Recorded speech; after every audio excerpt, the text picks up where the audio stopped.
Sup guys, MC Phillies here, and this is my review of the super custom Zaku F2000. This kit is from the Gunpla Builders Beginning G series. It's an OVA just like Unicorn. It's only 3 episodes, but it's a pretty interesting premise.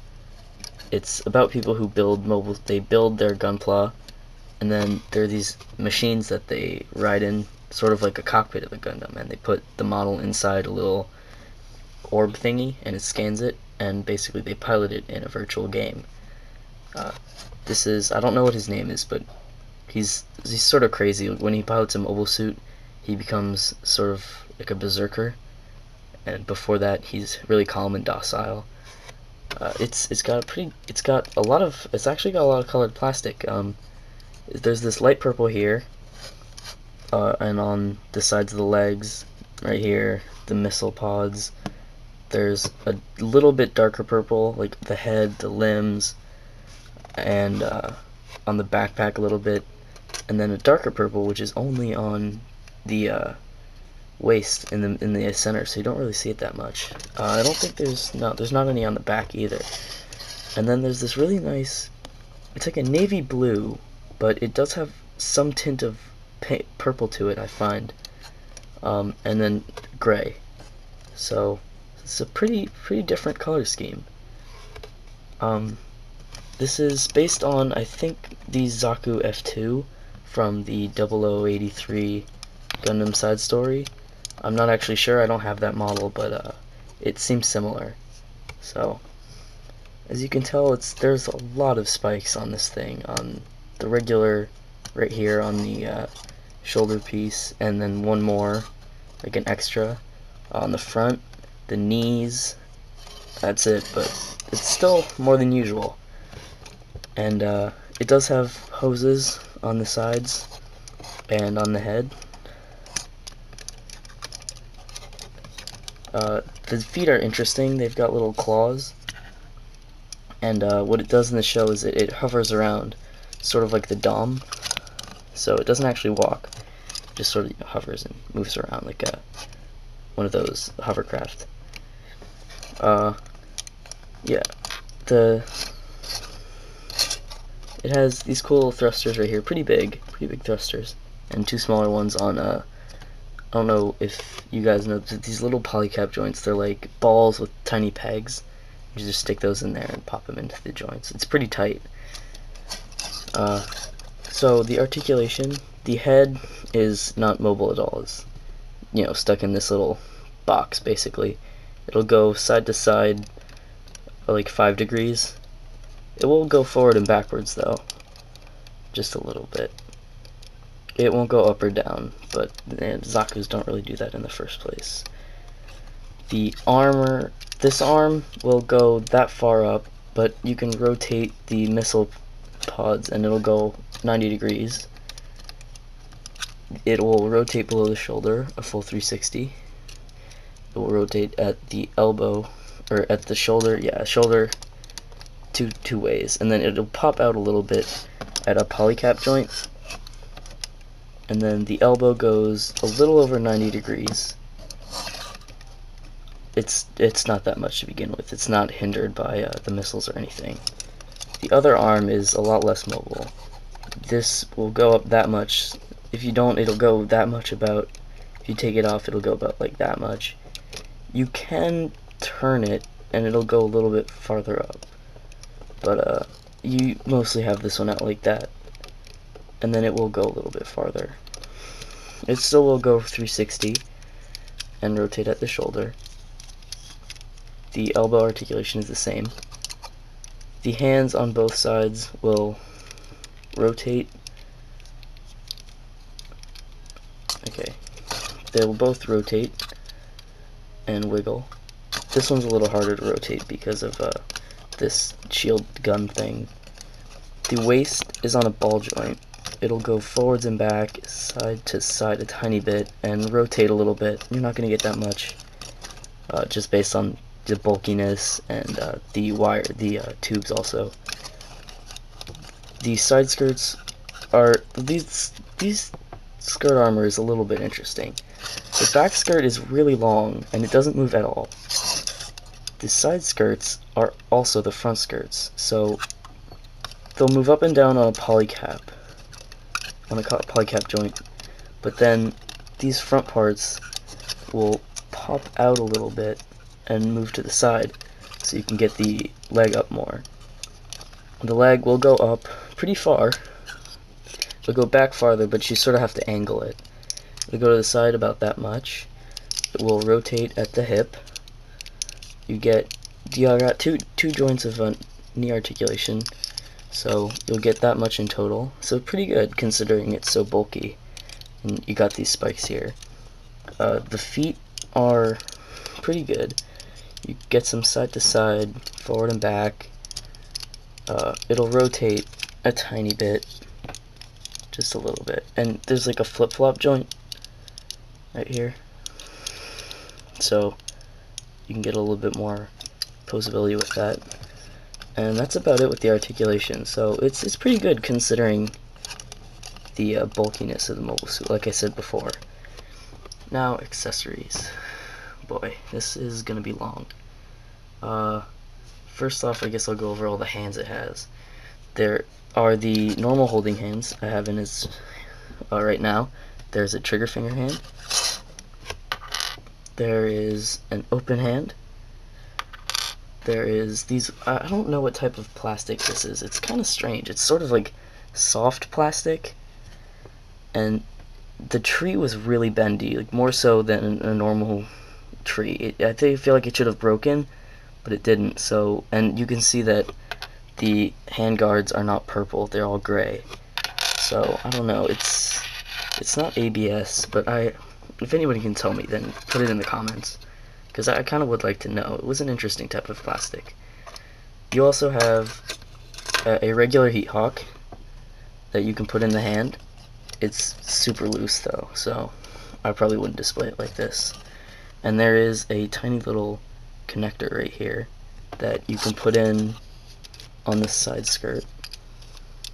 It doesn't go in all the way though, so it only goes in about halfway. I actually almost lost it, so I would be careful when you're putting that in. Don't expect it to go in all the way, or it might go flying.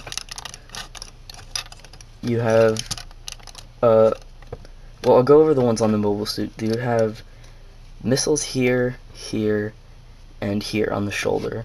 This one can move around like regular shoulder armor. It's pretty good. It's got some good mobility, so you can shoot above you, you know, behind him, etc. He's got this one on his forearm. These are actually the same missile pods. They're the same plastic. It's on one of those double trees they give you two of. You have this cannon right here on his forearm, which is also, I think, a shield. It's pretty cool. On his back, you've got these little arms, and I'll get to those later. Those are pretty cool.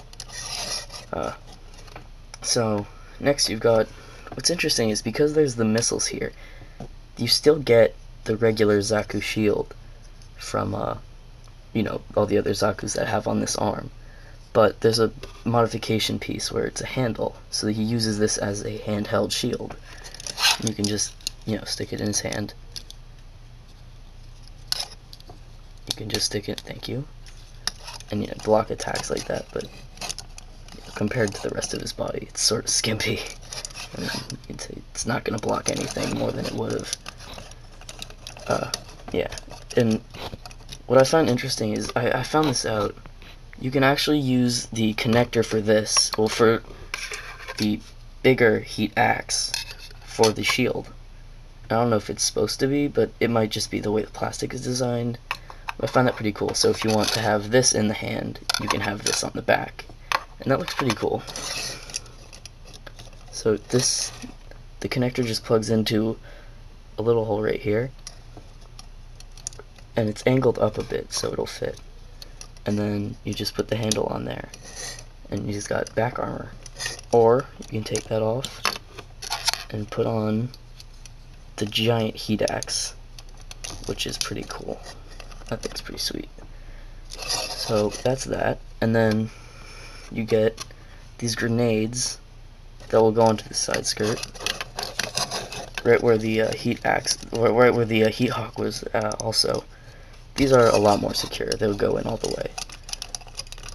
And then you also get this machine gun, which is, I know I've seen this before. It might have been someone else's review of, like, it's like a Zaku or something, but this I've seen this before, definitely, in another mobile suit. I don't know if it's from a Zaku or not.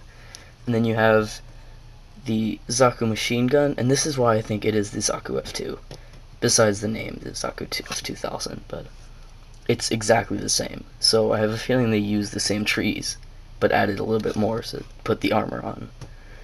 And this will fit into the trigger finger hand, as will the other machine gun. There's a little peg, and there's a little hole in the hand, so that'll just go in there. And then you can close it up. For this one, you put that in there.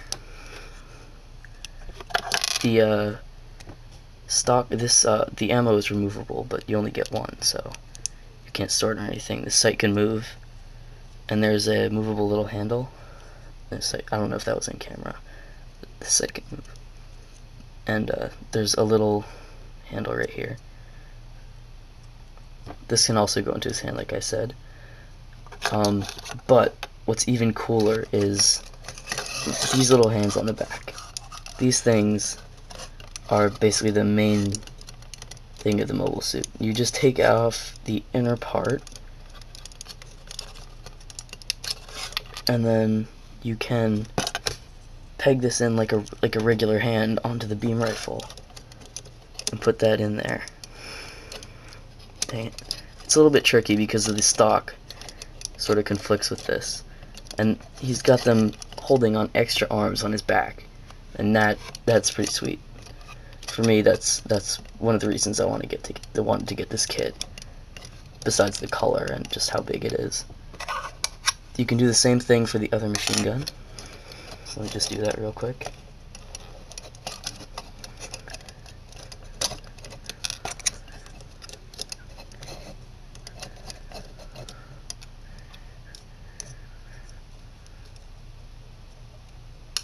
Dang it. Sorry, this is taking a little bit. It's kind of finicky, because the holes are not so hard. There we go. So he's got those stored on his back. But because these are arms, they can move around freely, so you know he can shoot people from behind. But what's even cooler is if you lift up his arms, these things will go underneath. So he can have the cannon on his arm, the two machine guns, and all the missiles firing at the same time. Yeah, it's pretty badass, if I do say so myself. Then the giant heat axe, finally. This plastic, the clear plastic, it's like frosty. You guys might not be able to see this. I'll bring it up. It's not completely clear. There's like a cloudy texture to it. It's really nice. It's probably the nicest beam effect I've ever seen. So that'll actually just fit into his hand. You can hold that.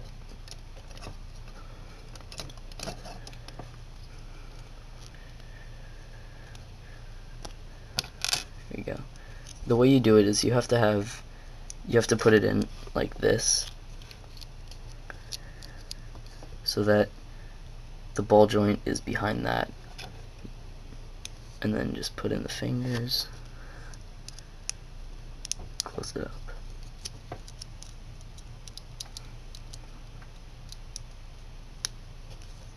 There you go. You can put it into the wrist, and there you go. It's got a giant heat axe. It's pretty sweet. Just chop people to death, and then shoot them in the face, launching missiles at the same time. And this guy is pretty decked out. Oh, I forgot to mention stickers. Because this is Zaku, you obviously get the mono eye, but there's one more, and I decided to put it here. It's not actually in the instructions, so I just decided to put it here. It's a little Xeon symbol, but there are no actual factions in the show, so I don't know. You also get the top of the head. You guys can probably see this. There are those little panels, and it's from another Zaku. I don't know which one, but you also get the regular Zaku head, which is completely smooth, and the commander antenna. So you can choose which one you want to put, and I thought the panels looked pretty cool. So yeah, that's my review of the Zaku F200 Super Custom. It's a really nice kit, super fun to put together, and so many display options. You can also have him, also store every accessory on his person at the same time, which is always fun to have in a kit, because that way, you know, nothing will get lost. So there you go. I highly recommend this kit. It's really cool, and like the colors, everything. It's just a great kit. So I recommend you guys pick it up, and I'll see you guys next time. I don't know what I'll be reviewing yet, but you know, we'll get to that when we get to that. See ya.